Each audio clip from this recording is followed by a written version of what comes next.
എല്ലാവർക്കും നമസ്കാരം. സത്യത്തിൽ ഇതൊരു പ്രതിഷേധ വീഡിയോ ആയിട്ടാണ് ചെയ്യുന്നത്. പ്രതിഷേധിക്കാതിരിക്കാൻ കഴിയില്ല എന്നുള്ളൊരു അവസ്ഥ. ചില സംഗതികൾ അങ്ങനെ ഉണ്ടാവുമല്ലോ, എല്ലാവർക്കും ഉണ്ടാവും. അപ്പോൾ അത്തരമൊരു സാഹചര്യത്തിൽ കൂടെയാണ് ഞാനും ഇപ്പോൾ കടന്നുപോയിക്കൊണ്ടിരിക്കുന്നത്.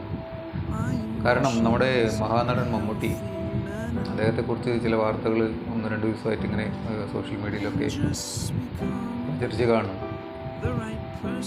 പ്രചരിച്ച് കാണുന്നത് മാത്രമല്ല, അത് എങ്ങനെ ആളുകൾക്ക് വേദനിക്കും രീതിയിൽ, അല്ലെങ്കിൽ ആളുകളുടെ മനസ്സിൽ നീറിക്കുന്ന രീതിയിൽ തീക്കോരിയിടാം എന്ന് റിസർച്ച് ചെയ്ത് അതിന് അനുസരിച്ച് വാർത്ത റിപ്പോർട്ട് ചെയ്യുന്ന പല സോഷ്യൽ മീഡിയ മാധ്യമങ്ങളെയും കണ്ടു.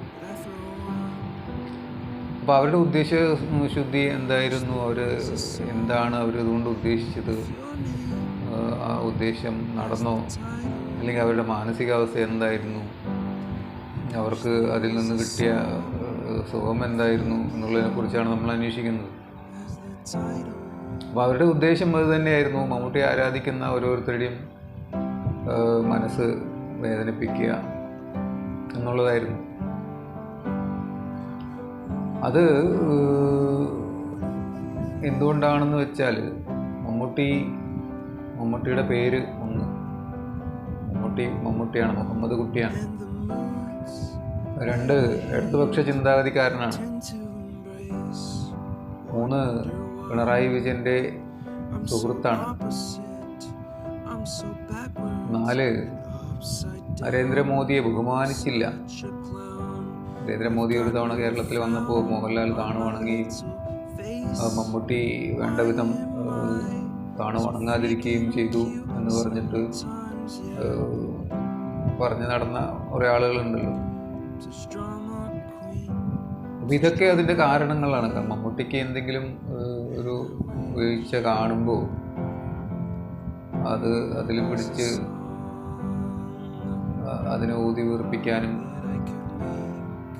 അതിൽ സന്തോഷം കണ്ടെത്താനും ശ്രമിക്കുന്ന ഇത്തരം നീച മനസ്സുകൾ നമ്മൾ ഓരോരുത്തരും തിരിച്ചറിയേണ്ടതുണ്ട്.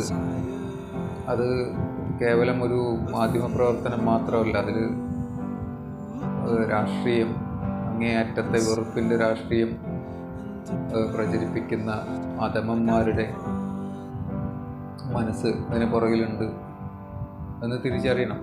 വർഗീയമാണ്, ശുദ്ധ വർഗീയമാണ് ഇവന്മാർ ഈ പ്രചരിപ്പിച്ചു വിടുന്ന, ഈ മാധ്യമങ്ങൾ പ്രചരിപ്പിക്കുന്ന ആളുകളുടെ ഉള്ളിലിരിപ്പ്. അപ്പോൾ അത്തരക്കാർ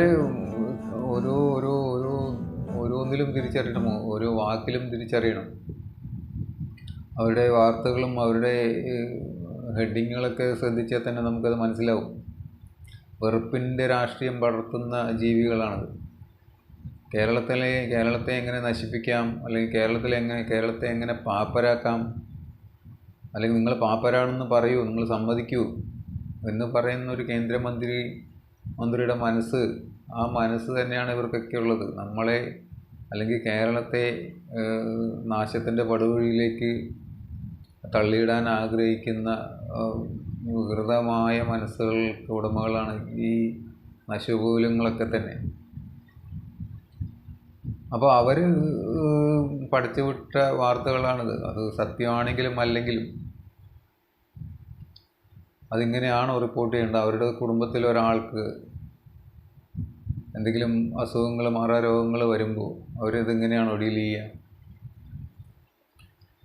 നമ്മൾക്കെല്ലാം ഫീൽ ചെയ്ത് അങ്ങനെയല്ലേ, നമ്മുടെ ഒരു ഏറ്റവും അടുത്തൊരാൾക്ക് സംഭവിച്ചു എന്നുള്ള നിലയിലല്ലേ നമ്മൾ ഈ വാർത്തയെ കണ്ടിട്ടുള്ളത്.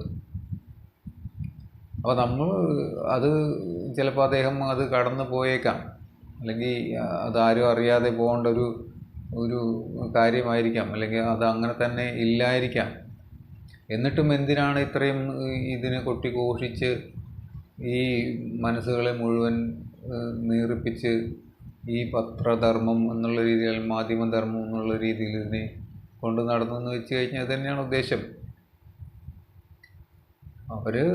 അവരുടെ വർഗീയത അല്ലെങ്കിൽ അവരുടെ രാഷ്ട്രീയം അതിങ്ങനെ തുപ്പിക്കൊണ്ട് നടക്കുകയാണ് ഈ നാട് മുഴുവൻ.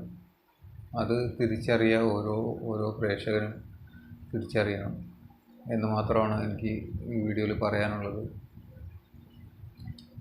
അപ്പോൾ ഓക്കെ, നന്ദി കേട്ട് തന്നതിന്.